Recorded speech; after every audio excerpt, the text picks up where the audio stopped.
hello' সকলোলৈ নমস্কাৰ ল'ব ভাৰত চৰকাৰৰ লেবাৰ ব্যুৰোৱে জুলাই 2025 চনৰ যেটো CPI IW ইনডেক্স মানে consumer price index for industrial workers হেতু প্ৰকাশ কৰিছে আৰু এই যেটো সূচকাংক নতুনকৈ প্ৰকাশ পাইছে এই সূচকাংকটোৱে কৰ্মচাৰীসকলৰ কাৰণে আশাৰ বতৰা লৈ আহিছে মই ইতিমধ্যে আগৰ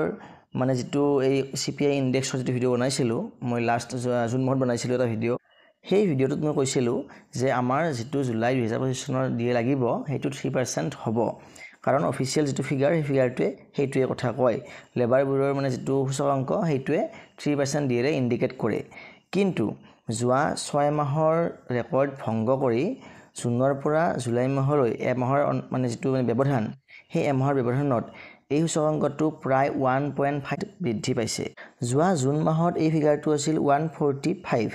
কিন্তু এতিয়া জুলাই মাহত এই ফিগাৰটো কিমান হৈছে 146.5 হৈছে মানে 1.5 ৰ ডিফাৰেন্স এতিয়া আমি যদি যোৱা 6-7 মাহৰ ৰেকৰ্ড চাও তেনেহলে অলমোস্ট আপোনাৰ জানুৱাৰীৰ পৰা চাবলৈ গলে জুলাই লৈকে যেটো ডিফাৰেন্স সেই ডিফাৰেন্সটো হাইয়েষ্ট কেতিয়া হৈছে জুলাইত হৈছে জুনৰ পৰা জুলাইলৈকে 1.5 বাঢ়ি গৈছে গতিকে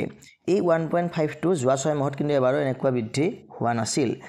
গতিকে আহি থকা বাকি 5টা মাহত অৰ্থাৎ 2025 চনৰ যি ৰিমেইনিং 5 মান্থস আছে আগষ্ট সেপ্টেম্বৰ অক্টোবৰ নৱেম্বৰ আৰু ডিসেম্বৰ এই 5টা মাহত যদি এনেকৈ সূচকাংক বৃদ্ধিৰ ধাৰাটো অব্যাহত থাকে অলপ কম বেছি হলেও কোনো কথা নাই তেনেহলে যদিহে আমি পুনৰ 3% এটা দিয়ে আশা কৰিব পাৰো বা যদিহে কিবা কাৰণত 4% পৰ্যন্ত বৃদ্ধি হোৱাৰ এটা সম্ভাৱনা আহি যায় তেনেহলে এই সূচকাংকটোৱে কিন্তু অষ্টম দৰমহা আয়োগৰ যেটো ফিটমেন্ট ফেক্টৰ হ'বলৈ গৈ আছে সেই ফিটমেন্ট ফেক্টৰটো বৃদ্ধি কৰাত যথেষ্টখিনি অৰিহণা আগবঢ়াব কাৰণ আপোনালোকে নিশ্চয় জানে আৰু মই ইতিমধ্যে ইয়াৰ ওপৰত ভিডিও বনাইছো যে কেনেকৈ এটা ফিটমেন্ট ফেক্টৰ নিৰ্ধাৰণ কৰা হয় গতিকে ফিটমেন্ট ফেক্টৰ এটা নিৰ্ধাৰণ কৰাৰ ক্ষেত্ৰত ডিএৰ পাৰ্চেন্টেজৰ যথেষ্টখিনি অৰিহণা থাকে তথাপিও কিন্তু সদ্যহতে বেছি উৎসাহিত হোৱাৰ প্ৰয়োজন নাই কাৰণ যোৱা অক্টোবৰ 2024 ত কি হৈছিল এনেকৈ ডিএৰ সূচকাংকটো এবাৰ বৃদ্ধি হৈছিল প্ৰায় 1.2% বৃদ্ধি হৈছিল কিন্তু এইবাৰ 1.5% বৃদ্ধি হৈছে